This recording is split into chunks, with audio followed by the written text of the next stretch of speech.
ভাই কেমন আছেন আপনি? হ্যাঁ জি ভালো। আমরা দেখলাম যে আপনি অনেককে পরামর্শ দিচ্ছেন কোন বিষয়ে? এই তো আমরা আয়কর সম্পর্কে পরামর্শ দিচ্ছি যে দেশের জনগণ যেন সুষ্ঠু সুন্দর সুশৃঙ্খল ভাবে আয়কর জমা করতে পারে, সেজন্য আমরা বিগত বছরে নেই আবারও আয়কর তথ্য মেলা করতেছি। তো আসলে মানুষের দোরগোড়ায় পৌঁছে যাওয়ার জন্য এই সেবাটা আমরা বা সচেতনতা বৃদ্ধির জন্য এই ব্যবস্থা করা।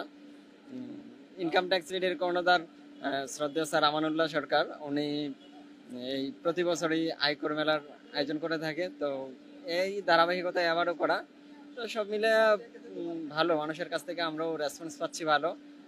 আমরা আশাবাদী যে আসলে এইভাবে যদি আমরা আমাদের কার্যক্রম চালিয়ে যেতে পারি এবং মানুষও যদি স্বতঃস্ফূর্তভাবে আমাদেরকে সাড়া দেয়, হ্যাঁ, দেশ আসলে আমাদের সুন্দর সুশৃঙ্খল ভাবে চলার পথে অনেকটাই এগিয়ে যাবে।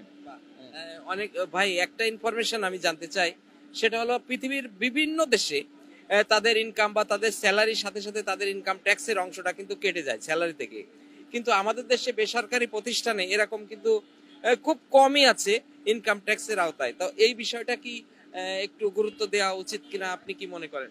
হ্যাঁ, আসলে আমাদের দেশেও হয়, একটা উৎসে কর কর্তন করা হয় স্যালারির এগেনস্টে। তো এই হয়তো পরিসরটা সব প্রতিষ্ঠান হয়তো বিভিন্ন কারণে এর আওতার বাইরে থেকে যায়। তো ধীরে ধীরে একটা সময় দেখা যাবে কি সবকিছু সব প্রতিষ্ঠানে এর আওতায় চলে আসবে। যেমন ধরেন বর্তমানে যে অনলাইন রিটার্ন দাখিলের সিস্টেমটা খুব প্রচার প্রসার হচ্ছে বা বাধ্যতামূলক করা হচ্ছে, যেমন চাকরিজীবীদের ক্ষেত্রে। তো এক্ষেত্রে যখন সকল চাকরিজীবীর ক্ষেত্রে বাধ্যতামূলক রিটার্ন দাখিল করা হবে এবং সকল প্রতিষ্ঠানকে বাধ্যতামূলকভাবে করা হবে, তো একটা পর্যায়ে আসলে চলে আসবে, এটা হয়ে যাবে, বাংলাদেশেও হয়ে যাবে। আমরা অনেক ধন্যবাদ। আপনার কথা মতো আমরাও আশাবাদী যে বাংলাদেশের প্রত্যেকটি মানুষ করের আওতায় আসুক এবং তারা কর রিটার্ন করুক। ভাই অনেক অনেক ধন্যবাদ।